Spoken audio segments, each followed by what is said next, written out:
Now, you don't earn a name like the Crab Cake Lady without some serious dedication. And that is definitely the case with Ann Mathis Spring.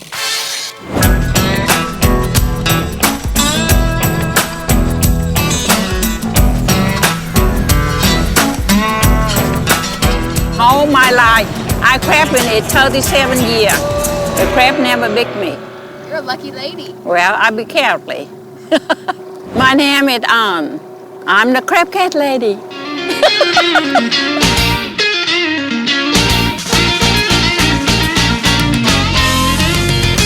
I got the mother. This is my grandson, Dennis Spring. This is my grandson-in-law, Sean Inlet. I love him so. There we go. Ann is clearly the general, but as far as Denny and I mean, we both wear a lot of the same hats and a lot of different hats.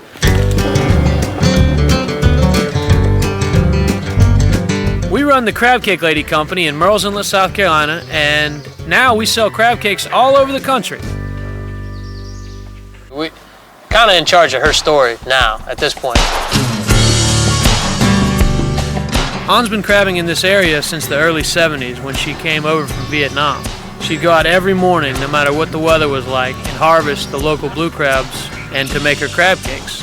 She had no one to learn from, so everything she knows today, she taught herself.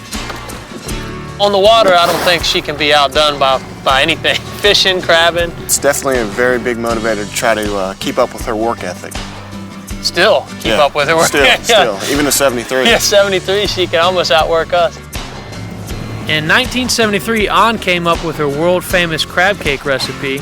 People went crazy for it, knocking on people's doors, walking up and down the street trying to find where she lived. A couple decades later, in 2005, Sean and I came along. You got the Crab Cake Lady name because people couldn't find you, and they didn't quite know what to call you, and they said, hey, do you know about this Crab Cake Lady who's got these crab cakes? As you can see, everything in this kitchen is built per Ann's specifications. So everything in here is a bit smaller than I'm used to, and for Sean, it's a culture shock because he's a giant. And there's nothing really complicated about our crab cake. What makes it special is it has 100% hand-picked crab meat, fresh out of the water. Yeah.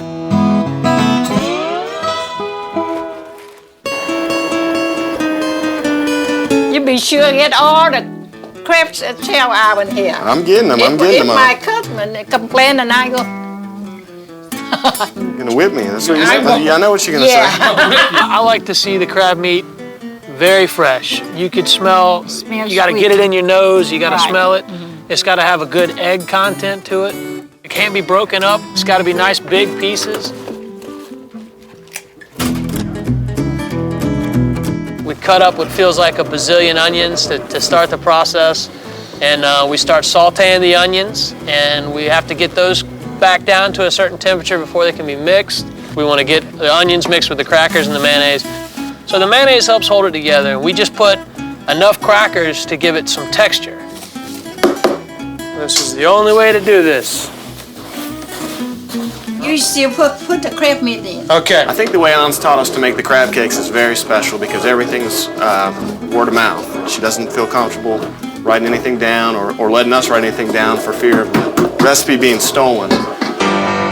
And before they get wrapped, they have to be molded perfectly. That's where I was telling you we had a hard time matching up our hands with Ann's hands here. So we got two little molds. We used to make, 60-something dozen crab cakes a week, and now, it's Probably about 300 dozen a week during peak season right now. The best way to fix our crab cake, I think, is pan-sauteed in butter for sure, and definitely with our remoulade sauce. Yeah, you gotta have the remoulade sauce. Just one little crab cake brought, 3 different families together, and Yeah, we go together, it's a family business. I go throw that trap back so I can pick up tomorrow and get some more crab.